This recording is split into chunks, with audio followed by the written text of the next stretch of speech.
So very exciting moment. You know when a box arrives that says that it's 4 kilos, which is significantly more, where is it, than the contents, that's always a good sign. And here they are, some 339T tubular Extralite with ceramic hybrid bearings. And I will put these on the proper scale later, but the fish scale says they're 920 grams. It's 480 the rear, which is that's the big saving. I mean, that rear is crazy light. 480, and the front is 440. 39 mil deep, and just a little spin test in the hand. They're super smooth, crazy smooth. So that's nice. I'll get these home, get them set up, and get them on the bike.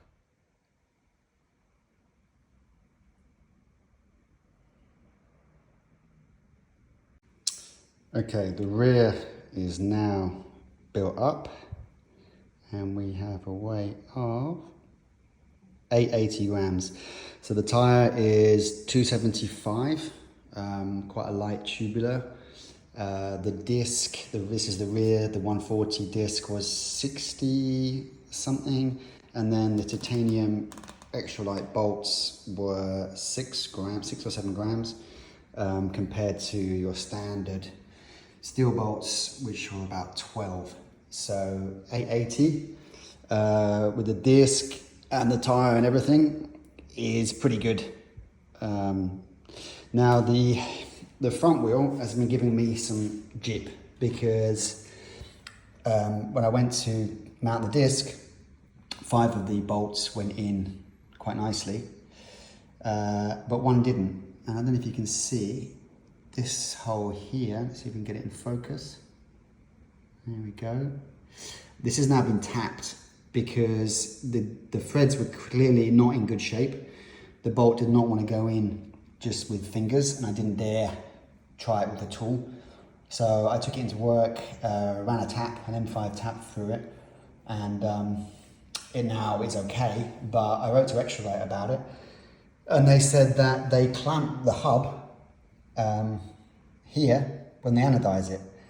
And that strikes me as a bit of a stupid thing to do, because you know, if you squeeze tight this aluminium thread with some kind of pliers, then of course you're going to damage the threads. And their solution was, oh, just get a steel bolt and run it through 2 or 3 times. I mean, you know, it's not very professional, really. You know, €2,500 set of wheels to say that to somebody. I mean, luckily I'm an engineer and I've got an engineering shop, but most people haven't, and just not good enough, really. So that is one black mark on what's otherwise so far been quite nice. Anyway, now that's sorted out, I'll get the disc put on and the tyre, and we'll weigh it.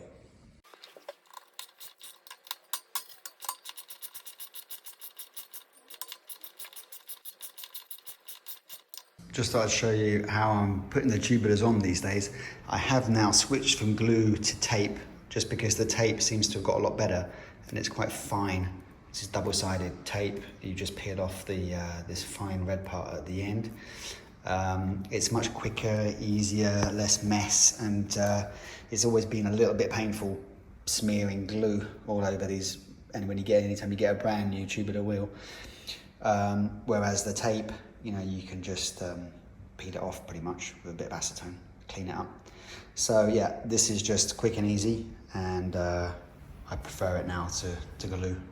So this is the front Extralite built up, 822. This is, you could take off, I haven't got enough titanium bolts, I've done a mixture on both wheels. That's 3 grams less getting rid of those when I get the new titanium bolts. And the valve extender is a bit too long, really. The little 20mm one is what I need, but they're quite hard to find. So there's another few grams there. So probably about 815 all in, with the disc and the tyre and everything. We're ready to roll. These tyres, not tried them yet. It's supposed to be very fast. We shall see. Keen to get them on the road and ride them. So there's the bike with the Extralites on, and to be honest, I don't think it looks too bad. It looks all right. I was worried that these wheels aren't really deep enough for this bike, and I think 50 mils look best on an Ostro. But if you want to build a light bike for climbing, then that's what you got to do. So this is going to be the hill climbing setup, and then if I'm going off on the flats to the east of Mallorca, then I can run the other wheels. So some eagle-eyed amongst you might be wondering what this is, and you're quite right to wonder, because it's just an experiment basically to smooth off this transition here. And what I wanted to do was kind of make a mold of this part and then have a little carbon clip made up to put in there. But for the time being, that is adding quite a bit of weight. So to get below the 6 kilos, it's got to come off. So it's coming off now. Try again.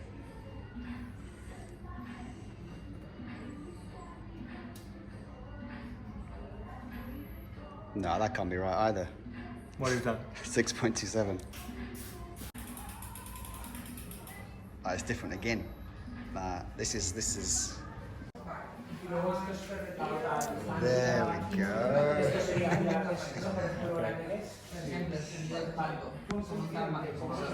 Not bad. Oh.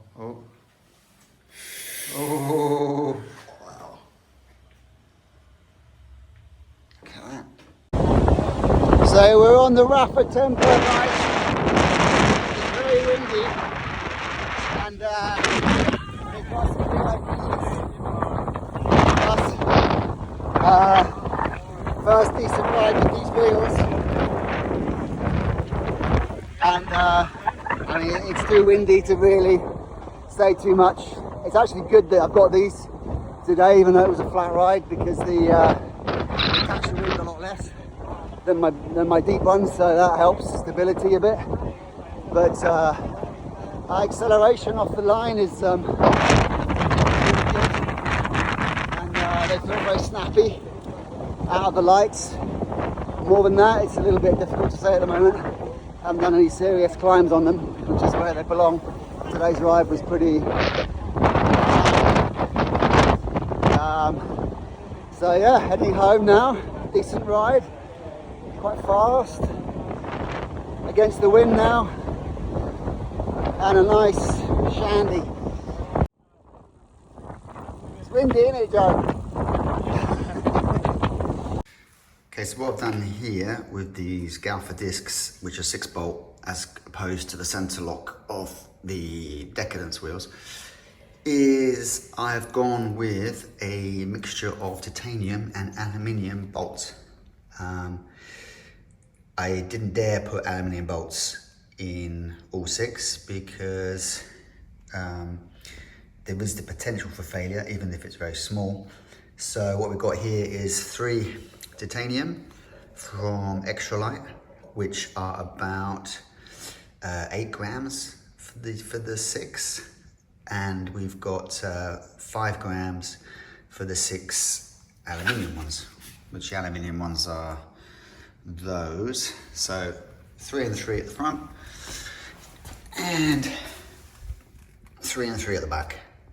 I think it's quite cool having different colours like that. So there we go. I think that's the best compromise for weight versus strength. Okay, so welcome to my pool room.